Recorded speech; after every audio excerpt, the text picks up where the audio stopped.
आज की अंतिम वाणी है कि जन्म जो सुधारा चाहो तो श्री राम नाम। भगवान का नाम ही एक ऐसा है जो जीवन को सुधारता है। और आज जितने भी महापुरुष हुए हैं, चाहे वो कोई भी हो, सबने भगवान के नाम का आश्रय किया है। आज महाचैतन्य प्रभु, जिनकी चर्चा हम आप लोग कई दिनों से करते चले आ रहे हैं, उन्होंने ही कीर्तन का आश्रय दिया। कीर्तन के माध्यम से करोड़ों लोगों का कल्याण किया। कीर्तन के माध्यम से बड़े बड़े मरीज से बड़े बड़े दुष्टों का हृदय परिवर्तन किसने किया? श्री राम नाम, श्री कृष्ण के नाम ने किया। तो ये राम नाम में हमारी प्रीति हो जाए। सबसे बड़ा हमारे जीवन का सबसे बड़ा संकट क्या है? सबसे बड़ी हानि क्या है? कहते हैं सबसे बड़ी हानि ये है हमारे जीवन की, हमारा घर ना हो, द्वार ना हो, गाड़ी ना हो, मकान ना हो, दुकान ना हो, ये हानि नहीं है।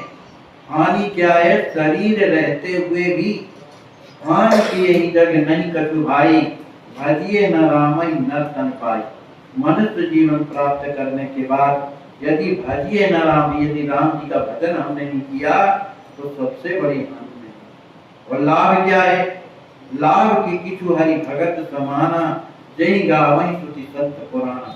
वेद शास्त्र पुराण यही कहते हैं सबसे बड़ा लाभ क्या है?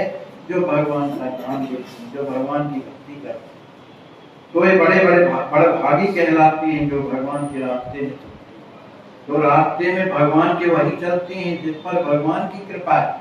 अति हरि कृपा जाय पर होई, पाँव दे यह मार्ग कोई। यह मार्ग कैसा है?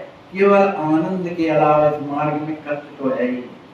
श्रुति पुराण सब ग्रंथ कहानी, कि रघुपति भगति बिना सुख नहीं। सुख चाहिए तो भगवान की ओर चले, क्योंकि भगवान क्या है? सुख के सागर है।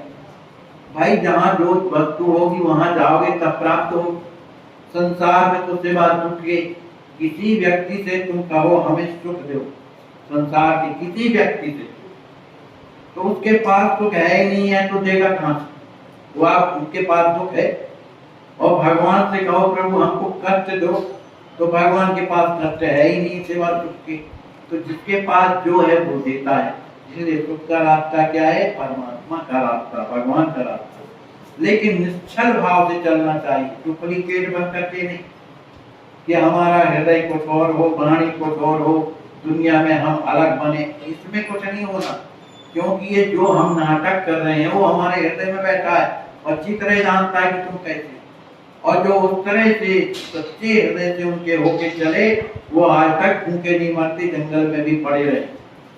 गांठी में बांधे नहीं मांगत से सच्चाई, इनके पीछे हरि रहे फिरे तो भूखे न रहे। तो भगवान पीछे लगा। तो ऐसे भगवान जो निरंतर हमारी आपकी सेवा में लगे हुए हैं, निरंतर ध्यान देते हैं, और हम उनके लिए कुछ ना करें, कितनी माने दुर्भाग्य की बात। इसलिए मनुष्य जीवन का कर्तव्य यही है कि वो भगवान का भजन करे। तो कल के प्रसंग में हम आप लोगों ने श्रवण किया कि श्री गौरांग महाप्रभु ने अपने भक्तों के लिए अनेक प्रकार की लीलाओं का विस्तार किया। कई लोगों को के सामने उन्होंने प्रत्यक्ष घटनाएं भी दिखाई जिससे लोगों को विश्वास हुआ। भाई बिना विश्वास के देखो भक्ति आगे नहीं बढ़ती। बिन विश्वास भगत नहीं ते बिन ध्रुवई न राम। जब जीवन में विश्वास आता है तभी भक्ति बढ़ती है। तो ये विश्वास कब आएगा? जब हम उस पर चलेंगे तब ना विश्वास आएगा, उस पर भरोसा करेंगे तब ना विश्वास आएगा। तो उस विश्वास को दिलाने के लिए गौरांग महाप्रभु ने अनेकों चरित्र अपने भक्तों के सामने किए। अब उसका प्रतिफल क्या हुआ कि बंगाल जैसे क्षेत्र जहां पर लूटा, चोरी, घसोटी, एकदम मांस मदिरा लोग पीते थे, एक दूसरे का मर्डर करते थे, महाचैतन्य महाप्रभु की कृपा से उन्होंने राम नाम का प्रचार किया, कृष्ण नाम का प्रचार किया। उसका फल क्या हुआ? सभी कोई परम भागवत हो गए, सभी कोई प्रेमी हो गए। देखो कोई भी कारीगर है, जो वस्तु बिगड़ी होती है उसी को सुधारा करता है। जो वस्तु बिगड़ी ही नहीं है वो कौन सुधारेगा? वो तो सुधरी है। इसी तरह से भगवान भी उन्हीं को सुधारते हैं जो बिगड़े होते हैं। और जो बिगड़ा ही नहीं, अपने आप को मानता है कि मैं कुछ नहीं, मेरे में कोई अवगुण नहीं, कुछ ना अवगुण है, तभी तो अभिमान है आपको। तो जो बिगड़े होते हैं भगवान उन्हीं को सुधारा करते हैं। तो अपने आप को स्वीकार तो करे कोई कि मैं बिगड़ा हूँ प्रभु, मेरा मन आप में नहीं लगता, मेरी मति आप में नहीं लगती है, इस तरह से हृदय से प्रार्थना तो करे। भगवान प्रार्थना करने से तो प्रसन्न होते हैं। तो इस तरह से महाचैतन्य प्रभु ने सब पर हृदय में, सबके हृदय में विश्वास दिलाने के लिए सबके प्रसंग में बहुत से ऐसे प्रसंग हमें बताए। हमारे आचार्य महाप्रभु की स्वयं एक घटना है कि जब सरकार जनकपुर पहुंचे और वहां पर श्री रामानंदाचार्य आश्रम में विराजे हुए थे, हम लोग भी वहां पर थे। अब ये हुआ कि चलो भाई श्री जानकी महल चला जाए, किशोरी जी का दर्शन करने के लिए चला जाए। तो जैसे ही तैयारी वहां पर बनती है तो इतने बादल घुमड़ाए, वहां पर इतने बादल घुमड़ाए और बूंदाबांदी होने लगी। सभी संकीर्तन करने के लिए बाहर जैसे खड़े हुए, बूंदाबांदी होने लगी, चारों तरफ से एकदम काली घटा छा गई। अब ये हुआ कि अब ये कैसे संभव हो सकता है।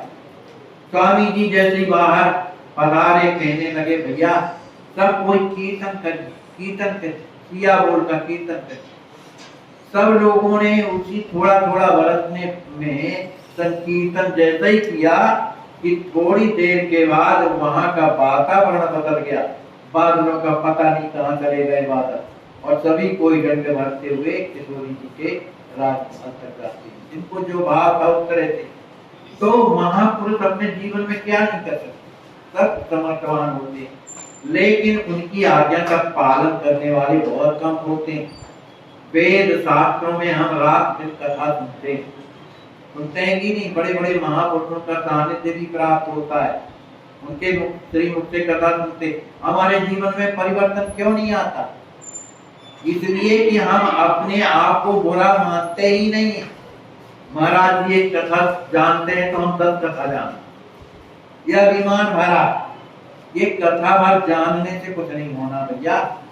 जब भगवान की ओर जब चलेंगे, जब भगवान की ओर हम चलने के लिए प्रयास करेंगे, उनसे प्रार्थना करेंगे, तभी हमारा जीवन जो है आगे बढ़ता है, नहीं बढ़ता। तो महाचैतन्य प्रभु सबको अपने अनुभव के द्वारा लोगों को भगवान के कीर्तन का महत्व बताते हैं।